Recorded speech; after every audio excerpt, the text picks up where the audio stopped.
നല്ല സോഫ്റ്റും ടേസ്റ്റുമായിട്ടുള്ള ഒരു സിമ്പിൾ ഉപ്പുമാവിൻ്റെ റെസിപ്പിയാണ് കേട്ടോ. അപ്പോൾ കൂട്ടുകാർ ആദ്യമായിട്ടാണ് എൻ്റെ ചാനൽ കാണുന്നതെങ്കിൽ എല്ലാവരും ഒന്ന് ലൈക്കും സബ്സ്ക്രൈബും ചെയ്യണേ. അപ്പോൾ ഞാൻ ഇതുപോലെ ഒരു ചീനിച്ചട്ടിക്കകത്തേക്ക് ഒരു ചെറിയ സ്പൂൺ അളവിലുള്ള വെളിച്ചെണ്ണ ഒഴിച്ചു കൊടുത്തിട്ടുണ്ട്. വെളിച്ചെണ്ണയ്ക്ക് പകരം നെയ്യാണേലും ഉപയോഗിക്കാം. അതിലേക്ക് ഞാൻ ഇതുപോലെ ഒരു കപ്പിന് 1/4 കപ്പ് അളവിലുള്ള റവയാണ് എടുത്തിരിക്കുന്നത്. നമ്മുടെ ചെറിയ ഉപ്പുമാവ് റവയാണ് എടുത്തിരിക്കുന്നത്. ഇത് വറുത്തതോ വറുക്കാത്തതോ ഒക്കെ എടുക്കാം കേട്ടോ. അപ്പോൾ ഇത് വറുത്തതാണേലും വറുക്കാത്തതാണേലും ഒന്നുകൂടെ നമ്മൾ ഉപ്പുമാവ് ഉണ്ടാക്കുന്നതിന് മുമ്പ് ഇതുപോലൊന്ന് വറുത്തെടുക്കുകയാണെങ്കിൽ നല്ല ടേസ്റ്റി ആയിരിക്കും കേട്ടോ ഉപ്പുമാവ്. അതേപോലെ സോഫ്റ്റും ആയിരിക്കും.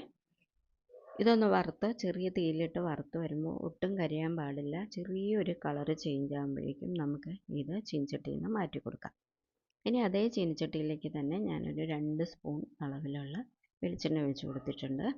അപ്പോൾ ഇതിനകത്ത് ഞാൻ നേരത്തെ പറഞ്ഞല്ലോ നെയ്യാണേലും ചേർത്ത് കൊടുക്കാം വെളിച്ചെണ്ണയ്ക്ക് പകരം. ഇനി അതിലേക്ക് കടുക് ചേർത്തതിന് ശേഷം ഓരോ സ്പൂൺ അളവിലുള്ള ഉഴുന്ന് പരിപ്പും കടലപ്പരിപ്പും കൂടെ നമുക്ക് ചേർത്ത് കൊടുക്കണം. ഇത് ഈ ഉപ്പുമാവിന് കടലപ്പരിപ്പും ഉഴുന്നുപരിപ്പും മസ്റ്റാണ് കേട്ടോ. അത് ഒഴിവാക്കാൻ പാടില്ല. അത് ചേർത്ത് കൊടുത്തതിന് ശേഷം അതിലേക്ക് കറിവേപ്പില ചേർത്ത് കൊടുക്കാം. ഇനി ഞാൻ ഒരു സവാളയാണ് ഇതുപോലെ ചെറുതായിട്ട് കട്ട് ചെയ്താണ് എടുത്തിരിക്കുന്നത്. അതുകൂടെ ചേർത്ത് കൊടുത്തതിന് ശേഷം ഇനി അതിലേക്ക് 1-2 പച്ചമുളക് ചേർത്ത് കൊടുക്കാം. എരിവ് കൂടുതൽ വേണമെങ്കിൽ അതിന് കൂടുതലായിട്ട് നമുക്ക് എടുത്തു കൊടുക്കാം. ഇനി അതിലേക്ക് കുറച്ച് ഉപ്പും കൂടെ ചേർത്ത് നമുക്ക് നന്നായിട്ട് ഇളക്കി കൊടുക്കാം. കുറച്ചുപ്പെന്ന് പറഞ്ഞു കഴിഞ്ഞാൽ നമ്മൾ ഈ ഉപ്പുമാവിന് വേണ്ട ഉപ്പാണ് ഇതിനകത്ത് ഞാൻ ചേർത്ത് കൊടുത്തിരിക്കുന്നത്. അപ്പോൾ അത് നന്നായിട്ടൊന്ന് ഇളക്കി യോജിപ്പിച്ചതിന് ശേഷം നമ്മൾ വറുത്ത് വെച്ചിരിക്കുന്ന റവ അതിലേക്ക് ചേർത്ത് കൊടുക്കാം. അതിനുശേഷം അത് 1 മിനിറ്റ് ഒന്ന് നന്നായിട്ട് ഇളക്കി കൊടുക്കണം. അതായത് ഉള്ളിയും കരിവേപ്പിലയും പച്ചമുളകും ഒക്കെ നന്നായിട്ട് ആ റവയിലേക്ക് അബ്സോർബ് ആവണം. അതോടൊപ്പം തന്നെ അതിലേക്ക് ഒരു 3 സ്പൂൺ അളവിലുള്ള ചിരവിയ തേങ്ങയാണ് ഞാൻ ചേർത്ത് കൊടുക്കുന്നത്. അപ്പോൾ എപ്പോഴും നമ്മൾ ഉപ്പുമാവ് ഉണ്ടാക്കുമ്പോൾ തിളച്ച വെള്ളം തന്നെ ചേർക്കണം. ഇത് 1/4 കപ്പ് അളവിലുള്ള റവ ആയതുകൊണ്ട് ഞാൻ ഇതിനകത്തേക്ക് 1.5 കപ്പ് തിളച്ച വെള്ളമാണ് ചേർത്ത് കൊടുക്കുന്നത്. അതേ കപ്പിന് തന്നെ 1.5 കപ്പ് തിളച്ച വെള്ളമാണ് ചേർത്ത് കൊടുക്കുന്നത്.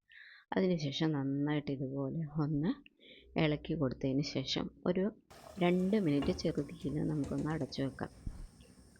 അതിനുശേഷം നമുക്കിതൊന്ന് തുറന്ന് നോക്കുമ്പോൾ വെള്ളമൊക്കെ ഒരുവിധം വറ്റിയിരിക്കുന്നതാണ്. വീണ്ടും ഒന്ന് അടച്ചു വെച്ച് നമുക്ക് ഒന്നുകൂടെ ഒന്ന് വേവിച്ച് കൊടുക്കണം. ഇതുപോലെ ഒന്ന് ഇളക്കിയതിന് ശേഷം വേണം നന്നായിട്ട് വീണ്ടും ഒന്ന് അടച്ചു വെച്ച് വെള്ളം. അപ്പോൾ എപ്പോഴും നമ്മൾ തീ വളരെ ലോയിൽ വെച്ച് വേണം നമ്മൾ ഇത് അടച്ചു വെച്ച് വേവിച്ച് കൊടുക്കാൻ. വീണ്ടും 1 മിനിറ്റ് കൂടെ ഒന്ന് അടച്ചു വെച്ചിട്ട് ഇതുപോലെ ഒന്ന് തുറന്ന് നമ്മൾ ഇളക്കി കൊടുക്കുക. നല്ല കറക്റ്റ് സിമ്പിളായിട്ടുള്ള ഉപ്പുമാവ് വളരെ എളുപ്പത്തിൽ റെഡി ആയിട്ടുണ്ട്. അപ്പോൾ കൂട്ടുകാർക്കൊക്കെ വീഡിയോ ഇഷ്ടമായെങ്കിൽ എല്ലാവരും ഇതൊന്ന് പെട്ടെന്ന് രാവിലെയൊക്കെ ഉണ്ടാക്കാൻ പറ്റുന്ന ഒരു ഉപ്പുമാവാണ് കേട്ടോ. എല്ലാവരും ട്രൈ ചെയ്യണേ.